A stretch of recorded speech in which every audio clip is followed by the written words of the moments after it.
그리스도의 풍성하신 은혜와 사랑이 늘 함께 하시기를 바랍니다.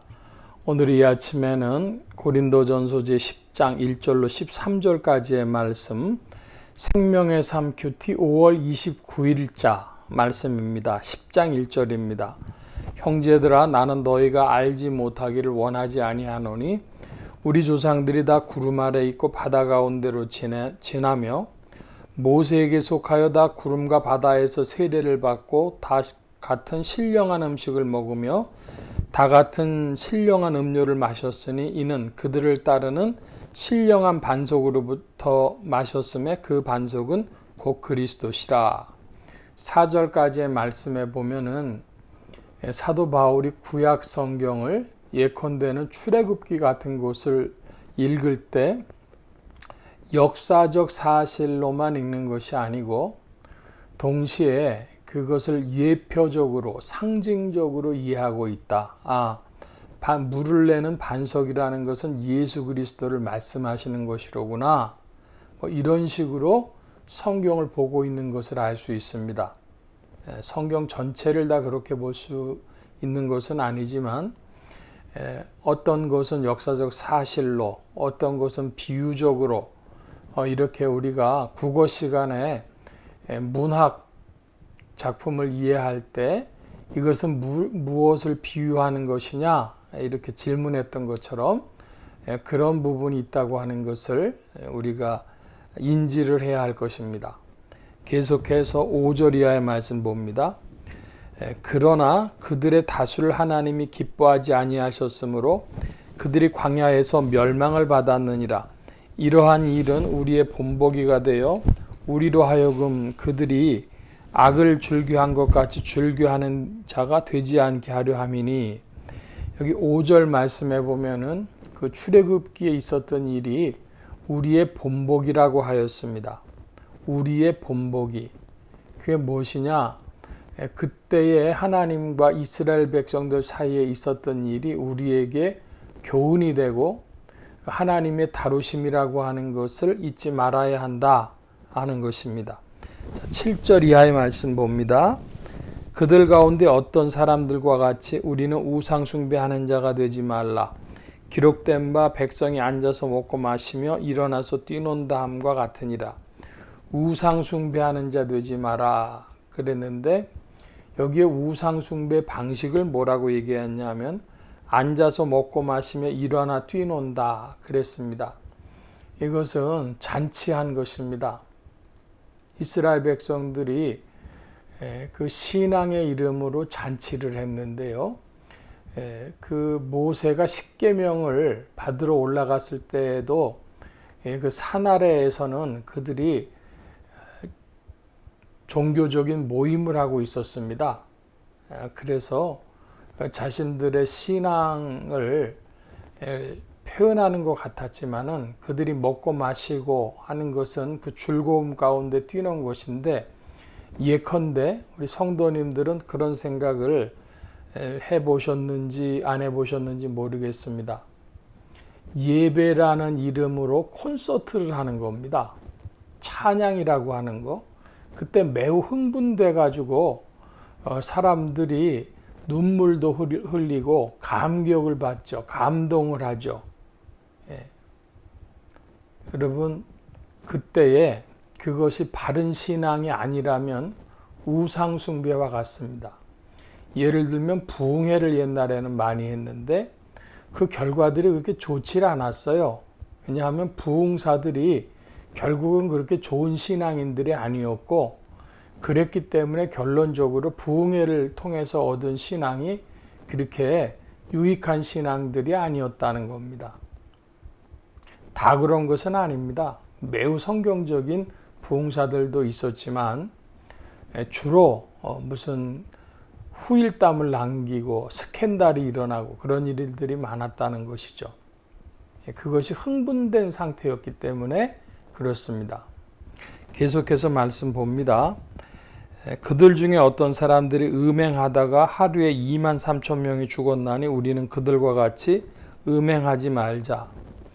2만 3천 명이 죽었다는 건 어마어마했다, 많이 죽은 것인데요. 음행의 이유였습니다.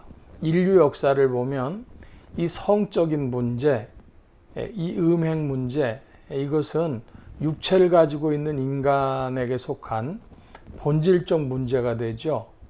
그래서 제7계다, 제7계명을 범했다, 그런 소리도 있고, 출애굽기나 레위기 같은 데 보면 매우 그 자세한 이야기들을 또 하나님이 거론하고 계십니다.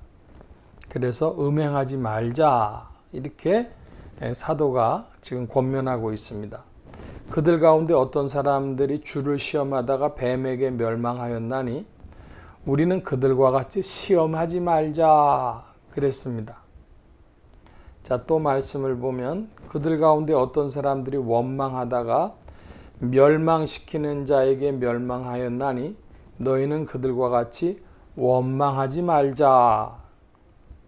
11절입니다. 그들에게 일어난 일들은 본보기가 되고 또한 말세를 만난 우리를 깨우치기 위하여 기록되었느니라. 사도 바울이 준 권면은 무엇이었는가 그러면 우상 숭배하지 말자, 음행하지 말자, 시험하지 말자, 원망하지 말자. 이것은 예수 믿는 믿음의 구체화입니다. 사람들이 내가 예수님을 마음에 모셨다 그것만 생각하는데 그 말씀이 내포하고 있는 뜻은 우리에게 다양한 그런 권면을 포함하고 있는데 성령님께서 우리에게 말씀하시기를 우상 숭배하지 마라, 음행하지 마라, 시험하지 마라, 원망하지 마라 그런 말씀 주신다는 거예요.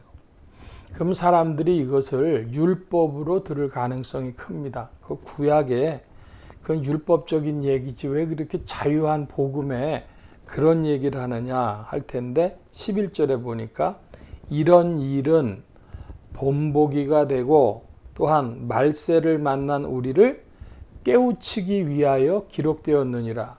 구약 말씀이 역사적인 옛날 얘기가 아니라 오늘 우리를 깨우쳐 주시는 말씀이다. 그런 뜻입니다. 우리 한국교회 성도들은 구약과 신약을 그냥 평면에 있는 달리기처럼 달려가지고 성경을 이해하려고 합니다. 그런데 마치 이것은 산이 있고 강이 있고 혹은 들판이 있고 혹은 골목길이 있고 뭐 한 것처럼 이런 입체적인 것인데 그냥 무슨 고속도로 달리기 하듯 읽을 생각을 하시는 분들이 있어요. 그것이 아니고 다 여러 가지 비유를 가지고 있고 역사적인 사실이면서 동시에 우리를 깨우치기 위해서 본보기처럼 우리에게 주시는 말씀도 되어지는 것입니다. 계속해서 봅니다. 그런즉 선줄로 생각하는 자는 넘어질까 조심하라. 사람이 감당할 시험 밖에는 너희가 감당한 것이 없나니 오직 하나님은 미쁘사 너희가 감당하지 못할 시험 당함을 허락지 아니하시고 시험 당할 즈음에 또한 피할 길을 내사 너희로 능히 감당하게 하시느니라. 여기 13절 말씀에 보면 능히 감당하게 하신다고 했습니다. 그러니까 우리가 힘을 다한다면 넉넉히 이길 수 있는 말씀들이다 이것이죠. 우상 숭배하지 않고 음행하지 않고 시험하지 않고 원망하지 않는 일들은 우리가 진력을 하면 힘을 다하면 주 안에서 능히 감당할 수 있는 일이다. 이런 말씀입니다. 그러므로 이 고린도서의 말씀은 로마서가 말씀한 믿음, 그걸 풀어주는 말씀하고도 같아요. 신앙생활을 구체적으로 어떻게 하느냐, 믿음이라고 하는 걸 구체적으로 어떻게 적용해야 되느냐. 그래서 구약의 말씀은 우리의 본보기며 우리를 깨우쳐주는 말씀이다 해서 이렇게 잘못하면 안 되겠구나 하는 것이죠. 그래서 우리가 그 믿음을 구체화할 수 있는 이것이 하나님 안에서 따라가야 될 바른 길이로구나.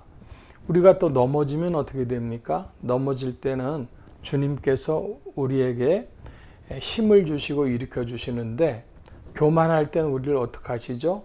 경책하십니다. 징계하십니다.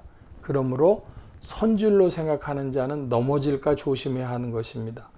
조심성이 있는 신앙으로 주님을 따르는 그런 살아있는 믿음, 죽은 정통이 아니라 교리적인 믿음이 아니라 살아있는 믿음 되어주시기를 축원합니다. 오늘 말씀 여기까지 봅니다. 기도합니다. 만복의 근원 되신 주님 함께해 주셔서 우리의 신앙생활이 주 성령 안에 바른 길을 가기를 소원합니다. 성령님께서 더욱 지도하시고 인도하시며 우리의 본보기가 무엇인지를 또 잘 깨닫고 깨우쳐서 신앙의 바른 길을 가도록 말씀과 함께 이끌어 주시옵소서. 성령께서 일하심을 구하고 감사하며 의지하올 때에 예수 그리스도의 이름으로 기도하옵나이다. 아멘.